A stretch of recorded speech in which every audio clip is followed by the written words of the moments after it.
Jechi an Oromoodha jedhu kun wanni isaan dallansiisu beekan Somaalee dhokkaa qallichi jee guddaa hin janiif mati dhiisanii hajaarraan qaban. Anwaa hoggaa jee hajaarraan qaban. Oromoo hoggaa jee wanni isaan lolaniif jira jechuudha. Namni tokko eenyummaa isaatiitti Oromummaa isaatiitti osoo hin qaanfanne, osoo hin saalfanne, osoo hin sodaanne, osoo hin shakkine ana gaafa je'ee saba isaatiitti aantoo isaa mul'ifate dubbii eegale maal jechuudha. Namni ifitti hin qaanfanne, namni ifitti boonu dura itti aanee maal godha?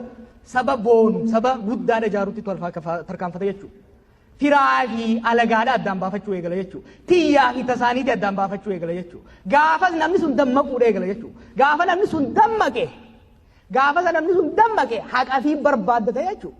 Gaafa haqa fi barbaaddate dhara isaanii bara jechuudha. Gaafa dhara isaanii bare mirga isaa deeffachuudhaaf falmata jechuudha. Ani Oromoodha wanni jedhu waa lama of keessaa qaba. Tokkoffaan gaafii eenyummaati. Eenyummaan nuti qabnu teenya tasaba keenyaati. Bareedduudha bal'oodha nuuf ni geessi teessa wanni ergifannuuf hin jirru kan irra feetanillee ifirraa baafannee darbinee jechaadha jechuudha.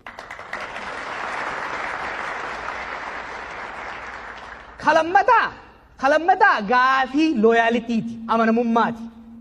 One is identity. I want you to understand this. The second is loyalty. Namni eega ifitti amanee ifin boone booda saba fiititti amanama jechuudha. Haqa saba fiitiif falmata jechuudha.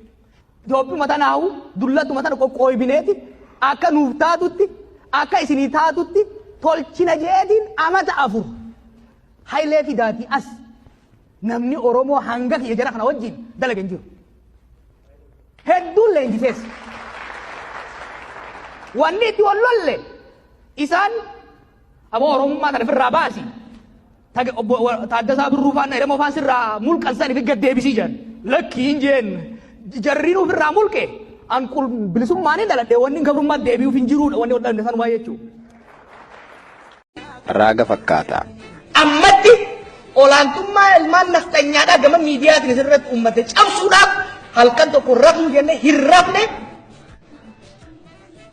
har'arraa eegalee qilleensa Oromiyaa irratti olaantummaan ilmaan alagaadhaa uummata keenya irra qabdu cabe.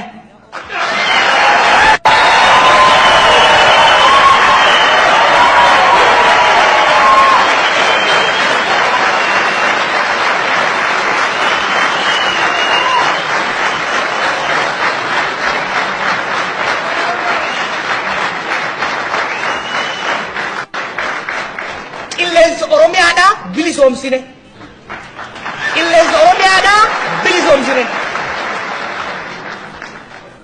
Bilisummaan tuttee gara bilisummaa dachii Oromiyaatitti akka ceetu dirqamni eessallee.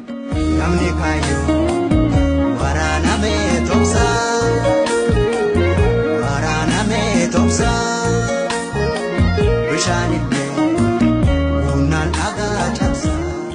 Haala akkasiitiin qabsoon nagaa tooftaa haaraan warra afaan qawweeti haaraa taate kun finiinte. Qeerroon Oromiyaa mara irraa marii takkaan socho'e. Warri afaan qawweetiin qophaa'e qabsoon qeerroo afaan isaan hin beeynen itti dhufnaan dubbiin faallaa